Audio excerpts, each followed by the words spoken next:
I'm not really going to talk about a specific project. I'm more going to talk about the new GML writer in general. So I'm going to talk about why it's so important for us, why it's very interesting. So why is it important for us? I mean, during the last years, more and more formats that are GML based popped up, especially around Europe. I don't know how it is like here. I think IXM was mentioned before. In Germany, we have, I don't know how many, there's like NAS for the cadastral data, we have Oxtra for the roads data, we have like Inspire that covers like 34 different themes, and many of these are mandatory to use for like quite a big number of customers. So it's really important for us to be able to help these customers to be able to produce GML that is compliant to these schemas. I think in the future there will be even more schemas or GML formats around, because like any new format that's developed at the time or currently has an implementation that is basically in GML. Oops. So, and of course GML is a powerful format. You can do almost anything in GML, but it also has some difficulties. So the main problem for us usually is how to get the data into GML. And it's not only a technical problem, and it's getting less a technical problem with the new GML writer. I will show that later. One of the problems, of course, is also that it's quite different from what the typical GIS users are used to. I mean, most of the people I go to make projects with, they have like shape files, they know geodatabases, usually they have quite flat geometry-centric data, and so they're not really used to these type of data, like object-oriented data with like inheritance and complex relationships and so on and so on. So I tried to illustrate this a little bit here. So this is probably the part that the users are used to. They have like a flat table or something, and on the other side in GML you can do like multiplicities. You can have like multiple names on objects. You can have like this is not a complete overview, of course. So yes, I put in a small introduction on GML. So who of you is working with GML or knows GML already? So it's probably half of you. Okay. XML. How many of you use XML? Okay. So yeah, probably most of the things that I'm telling you now you know already, but okay. It's an OGC and ISO standard. It's an XML schema especially made for the exchange of spatial data, and it comes with a rich set of primitives. So you have features that describe certain parts of reality, so that you can have geometries. It has schema elements to describe coordinate reference systems. It has elements to describe time, units of measure, and many more. And with these primitives, you can pretty much compose any geometric objects that you can model. So if you look at it another way, you have XML on the top. So most of the elements that GML is built with come from XML.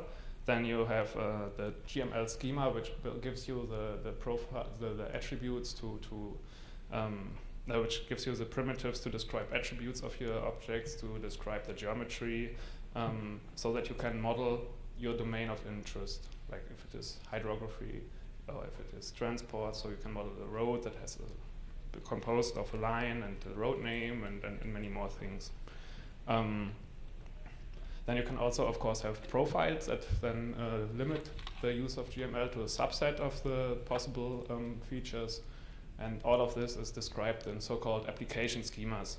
And each application schema is usually describing one domain of interest. In Inspire, we have, for example, 34 different ones that start from like administrative units over cadastral parcels, and then go very specific to like geology and administration units and so on. So how does it look in FME before 2014? It was like really easy reading GML. So you just said, okay, this is my GML data set. I take the GML reader, and usually, and normally you got the GML feature type. Like with any other format, you could just get feature types in your workbench and work with them like you are used from shapefiles or from any other format, basically.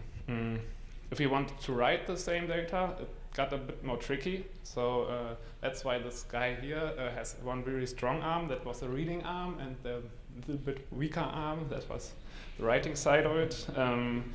So if you wanted to create like complex GML data, you had to use XML templators, and you had to write them with a text line writer. I mean, some people really liked it. I think Dean enjoyed really to use the XML templator.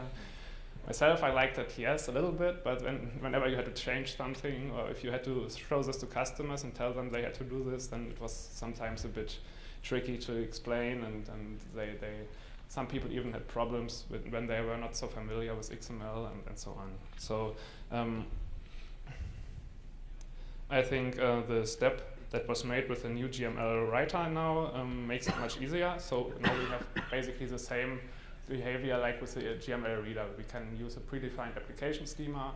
I mean, there are some format-specific formats integrated in the FME already, so we can write, for example, to Inspire GML because FME already knows the schema, or we can write to AXM 5.1 because FME already knows the schema. But basically, this is all the same that the GML reader does. You just have to point it to the right schema.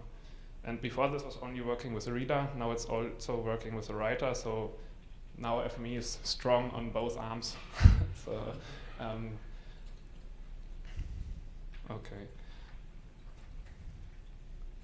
So basically, how do you write GML to a specific schema? It's fairly simple. You just add the GML writer. You import the feature types you want to add.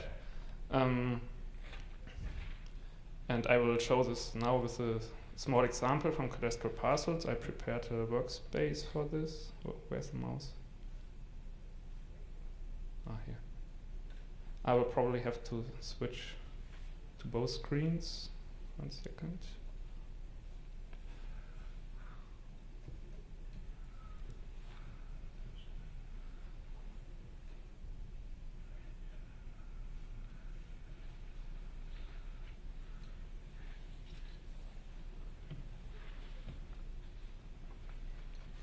Okay, prepared a very simple workspace. So what I do here is basically read some land parcels, which I just took from the FME training data. So it's very simple. And I limited it to very few parcels. I will just show you the data.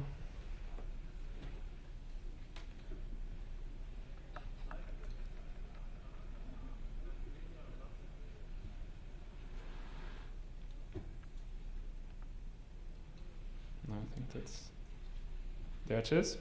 So just, I think it's 20 or 22 parcels. I changed the attributes a little bit just to put them into Europe because Inspire is a European format, so I thought maybe the data should be located in Germany. Doesn't really make much sense, but I thought, yeah. Okay, so the first step is just adding the writer. So go to add writer, add the GML writer. I already put in the path where the data should be stored in the coordinate system. And under the parameters, I will put in the cadastral parcels XML schema from Inspire. Just take it from the Inspire website.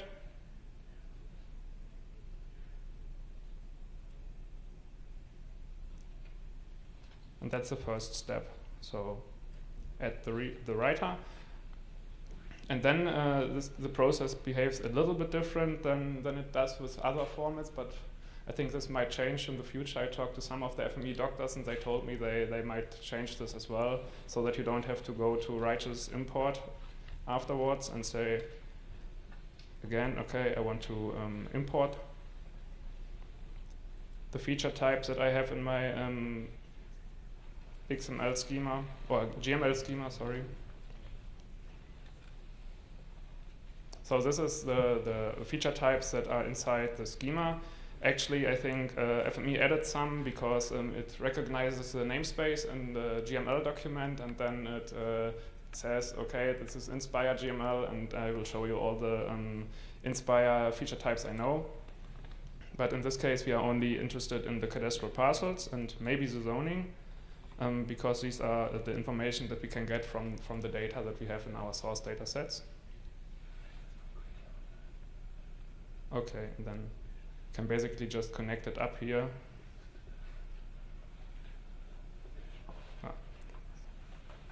Quite difficult without the mouse.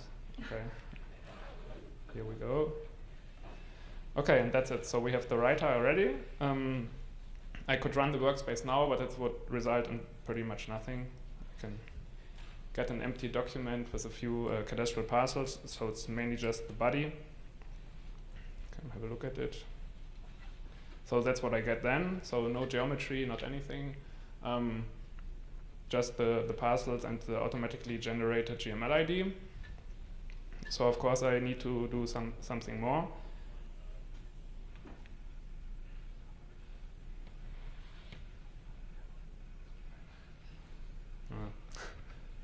Why did it not show up? I think it's changing the screens again. Okay, so to get the geometry, I have to do one other thing. I have to use a geometry property setter to set the geometry name. I think the reason for this is because GML supports multiple geometries, so that FME later on knows which geometry which source geometry to put into which target GML property, so that even multiple geometries are supported. I'm going to do this as well in the workspace. Oh, why is it always switching back?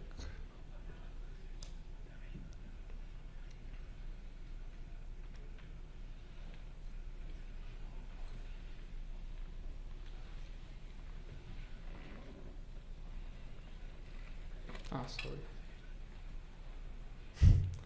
Yeah, that was a mistake.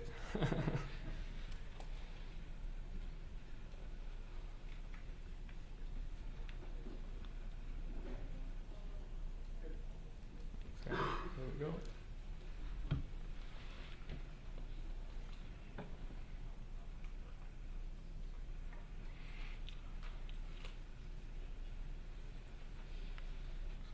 Okay, we are back to the FME. So the first thing I do is enter at the geometry property setter.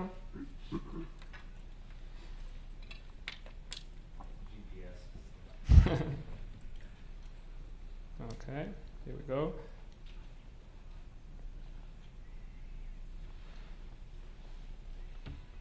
So the geometry name in the cadastral parcel model is geometry, and then there's another geometry that I can use, which is the reference point. If you're not familiar with the model, usually it's best to have a short look at the UML model, so there you can find out. So there's two geometry. The GM geometry is the surface, and then we have the this is the parcel. The GM geometry is the surface, and then we also have the reference point, which is a point. So I'm going to create both of these. First of all, I have to rename the geometry.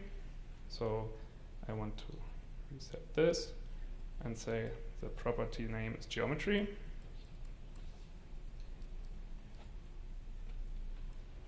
Hope I didn't misspell. No, I think it's okay.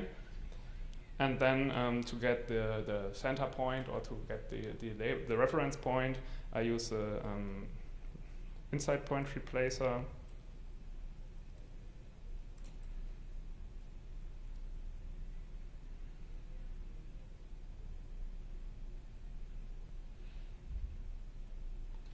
You will see later on why I do it this way, because then I have to aggregate the geometries to get both into the same GML feature.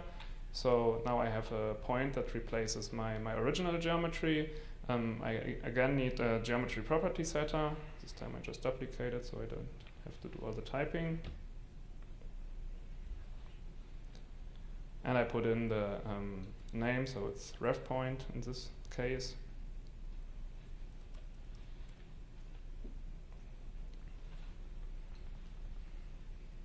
So if I just run it like this, we can already see the impacts in the GML. I will not have the center points like this, but just to see how it evolves in the GML. So here we have the geometries already, but we are still missing the center points. We just get the normal geometry property. So the last thing I need to do, I need to aggregate them again to get both geometries inside my GML file.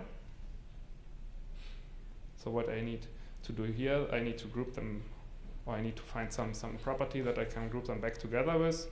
In this case, I have the CC code, which is a unique ID. Oh, oops, it was a bit too fast.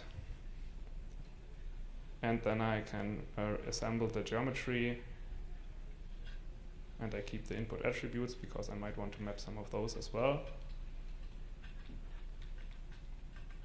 Okay, if I run it like this, I should get both the geometry of the parcel as well as the center point geometry as a ref point inside my GML file. So let's see. Oh, I think something went wrong here. Look. Sorry? No, I think on the older version you need to set the aggregate type to a multi-geometry right there. Oh, yes, yes, true. Yeah. Change it so you don't have to. No, you're right. I missed that one. Yeah.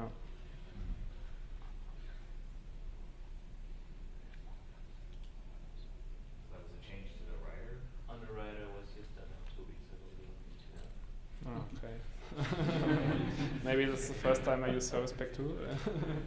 Okay, now we've got the see. The reference point, you called it ref point, and has it actually be referenced? That's right. Ah, okay. Yeah. Ah, yes, you're right. Reference point, okay.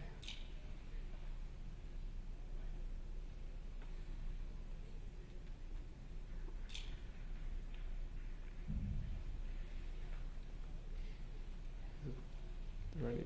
Okay.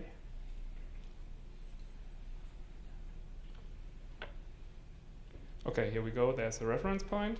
So this was the first step. I mapped the geometries. It was quite easy, I think.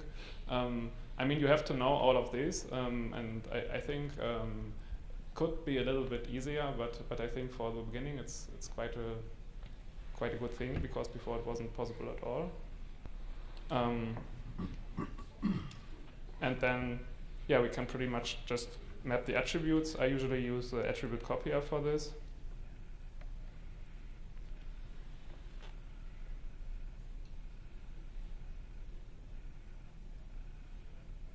So if I was just want to create, for example, the mandatory attributes, like, for example, there's the Inspire ID.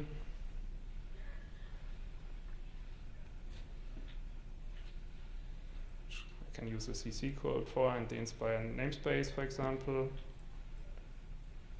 Usually use the attribute copier because it really helps you to find the right target attributes here. It just pre-fills this drop-down list. It's easier than if you use, for example, the attribute creator. And sorry, no, we have to do it.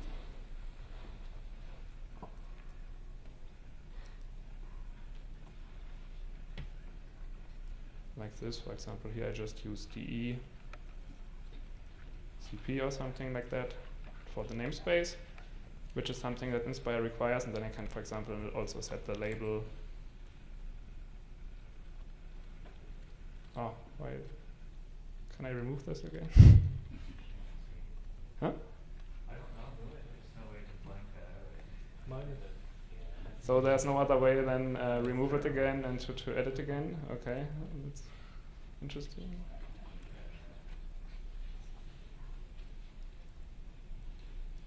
Let's see, namespace. Yeah, sorry for that. And then value de.cp, for example. And then I will set the cc1 to label, for example. And yeah, I think this is enough attributes, so I think you get the principle, and run it again.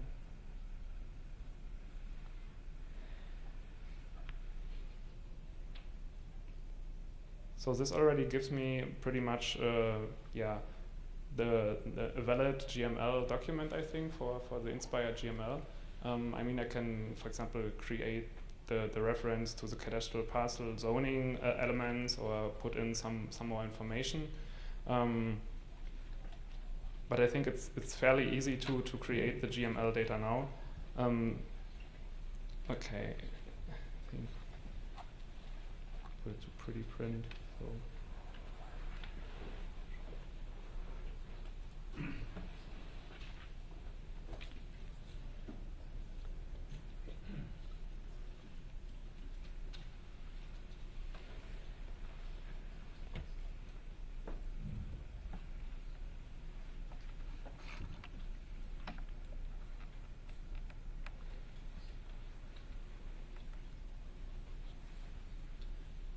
Yeah, I mean, then if you have, for example, attributes that have a multiplicity greater than 1, it's also quite easy. You just use lists. I mean, you can pretty much do it the same way I showed before in the attribute copier. Just fill in the list element number and then put in the numbers. Or you can, if you already have a list in your source data, you just fill in the list as a target attribute, and it works. Yeah, I think I already showed some attributes. I will skip the lists. Then if you have references inside your GML models, which happens quite often, for example, if there's like a container element that contains like all the spatial dataset elements, it's basically done by using the GML parent ID. So you have to fill out the GML parent ID, which then, well, you have to fill in the GML parent ID reference to the parent so that the GML writer creates this automatically. What doesn't work at the moment, I think, is you use the X-link approach. So if you want to link to some element or parent element using X-link instead of putting it inside the collection, then I think it doesn't work at the moment. Well, I think you can write it, but we don't nest anything. So you can have a bunch of X-links written, but when we read it, we don't associate it. Okay, so it's not. It's really the reader that doesn't support it. Is there anything we don't support on writing X-links? No, the X-links are treated as regular attributes, so whatever you put in there is. We're just dumb about it. We'll spit it out, but we don't evaluate it. Because I think that I tried it very recently, and it's not getting written. Like not even getting written. Yeah, even if I just put in some values, it's just ignoring it. But But I think maybe we can talk about that later on. We're working on it. Yeah, okay, it's great. Yeah, I think I'm not going to show this in the demo. I think it's not very interesting to see just how the GML evolves and evolves. So I think it's more interesting to talk about some projects projects where we use a GML writer. So, oh, what happened to my slide? There's something. the Inspire symbol. Yeah. So actually the first project where we used the GML writer quite successfully was the Inspire BFN. So that was just a small prototype where we wanted to evaluate the GML writer to write GML data for them. It was data sets for species distribution. So the BFN is the German Federal Institute for Nature Conservation.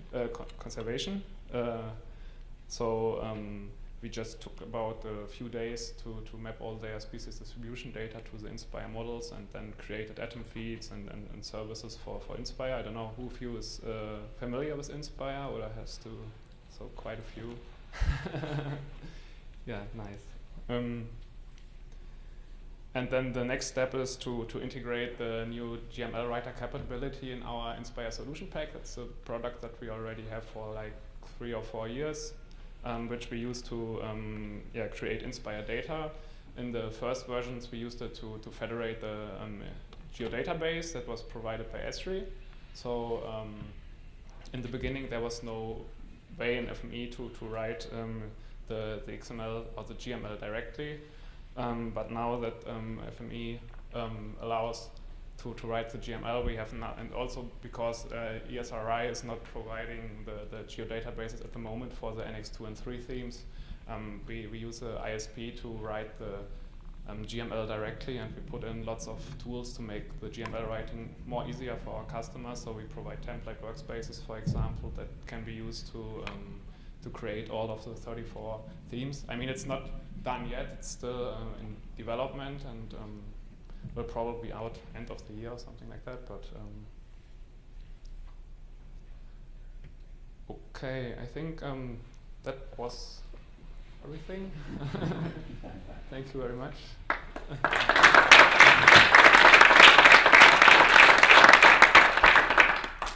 great. I was taking lots of notes because we're presenting on this next Monday in Denmark for the Inspire Conference. We're presenting together, so anybody who wants to, they can come. Yeah, actually, I saw that you have quite a similar example in the World Tour that you put online a couple of days ago, but then it was already too late because I made up the slides. Yeah, the World Tour has something like this as well. And I will, before we go to questions, I'll put a plug in on for the session on Friday morning. We're doing a whole workshop on complex GML writing with a bit of XML thrown in there for good measure. So if you want to learn more about how to do this hands-on with real data on your computer, don't worry. It's okay if you switch workshops. So that is sort of a shameless plug there. But thanks to Soren for a really great demo of how that all works. So any questions? Any questions? I don't know if this is relevant, but we're working a bit with KML right now. Is there any, is KML a similar format, or are there any of those sort of writers specifically for KML? We have a separate KML writer that's specifically adapted. So we supported KML writing much before. I mean, we've had a GML writer for a long time, but it was a very simplistic one. It didn't have XSD support. So the KML writer, because it is a very specialized writer that has a lot of, for example, styling. So we have a range of KML transformers, like a region setter, a KML styler, property setter, as well as a specialized writer. So that would be the recommended approach. I can't imagine why you would use that rather than say a GML writer specifically for KML. Using a property setter, we haven't found a way. We were trying to associate photographs with place marks. Oh, really? And generating it out of the database, and we've had difficulty in including those in. Okay, so there may be some fringe cases or edge cases where our KML support isn't meeting your need, and you just need to get a hold of us and say, hey, how do I do this? Yeah. We can maybe put it in enhancement. Yeah. Good question. I didn't know you could reference the URL for the schema when adding the reader and importing the schema for the reader. Does FME access the URL then when you run the workspace, or does it need it only in the moment you add the writer? As far as I know, it would need it when you run it. I don't know unless. I can turn off the Wi-Fi and try. If you're using the Inspire writer, like if we store the schema locally and you're using the Inspire writer, just as a footnote for SP2, we just updated to the latest Inspire schemas. Is actually using Inspire. And the other thing in SP2 is we handle nested geometries, which we did before. But so if it's something that's, we deliver some schemas for AXN and Inspire with FME. Yeah. Maybe it's smart enough to look locally. Detect if it's in the local copy, and then use the local copy. If it's not a local copy, it will try to fetch it from the internet and download it to a cache. It will last about, 2 days. So if you turn on the Wi-Fi, it will just still work. But after that, it would probably fail, wouldn't it? Yeah, it would just. So if it's really important, you have a customer site, you may want to download the XSDs locally. But it's interesting. What happens if I point it to an URI and then does it, if it's namespace that FME knows, like Inspire, will it use the internal copy or will it use the URI? If it a namespace that knows it will use the local copy. Oh, really? Yeah. Oh, that's bad. Because sometimes they make changes to the namespace, especially in Inspire. So it should be better if it was, if I pointed to a specific. Namespace it won't, because the namespace is used for versioning, I guess. Yeah, in Inspire not always. I found that they sometimes did changes without changing the namespace. Okay, there are ways to turn that off. Okay. Okay. Yeah. Dean, are you expecting other major revisions to GML, or is that starting to slow down now? Like at 3.3 is the latest, or? Oh no, there's a 3.3, but it's we just looked at this recently. There's 3.3 coming. I don't know, is it out yet or it's coming out? And it's more of an extension to 3.2. It doesn't seem like a complete rewrite. It is, but I think it's really officially a different version. Yeah. We support it. So I don't know if that's something we're thinking of for 2015. I'm not sure. After 2015. Yeah, yeah. But the other thing that comes to mind, your question reminds me of this, in terms of our overall support for GML writing, the big thing I think that's missing here that you notice when you start to go in the attribute copier and you hit the drop list, you can get hundreds of fields if it's a complex schema. So the big thing that's kind of missing there is a tree control for schema mapping, and that's not just for GML, that's for any kind of complex data model. So ideally we would like to only show you the grandparent up to the first dot, a unique list of, you know, primary or root elements, and then you can drill down. So we'll look for that maybe in 2015. We'll see. So I think that's really if we get that down, then we've really got the end-to-end story for GML reading and writing. And you can start with schema-based XML writing. Oh, well, yeah, that's a much bigger problem. We might look at that for attributes only, not geometry. But we'll see. Yeah, GML constrains XML, so it makes it a bit easier. Yeah, well, it's in the pipeline. Great. All the changes that were done with the management of nulls across the myriad of different writers in 2014, did that extend to writing nulls with GML? I think we've done a first pass at it, and certainly for things like Inspire, we like to think, you know, there's the I love XML and there's the I love null or I love nothing t-shirts that are floating around. We like to think of XML as the ultimate null format because we don't just have different nulls, we actually have null reasons. We have why is it null? So like in Inspire it can be unknown or it can be missing, so there's a bunch of reasons for it. So we should read and write all that, but I think if you come across a case where we don't do the mapping between a source format and XML the way you would expect, then let us know. But yeah, you know, we do write out, we should write a null as a null. So if it's like, I don't know if you noticed, like a source example on the writing side, the XML file, if it was required, and if it's not, it would write out like was it a lifespan? Some version? It wrote out Lifespan is not required, but like the namespace and the identifier is required, or what? Well, it didn't have a value, Yeah. so we kind of are forced to put a lifespan back with the XI nil equals to true. Yeah. So that's how it got that.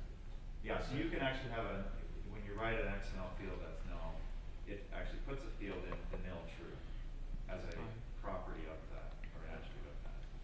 So yeah, we do support it, but because it's very new, there may be some issues between formats. So let us know if there's something that's not behaving the way you expect. Yeah, and the XSI nil is different from not being there, so it's not, there's null and null, right? Yeah. So. Yeah. Good question. Thank you all for coming. If anyone has any evaluation sheets or would like to fill it on the app, that would be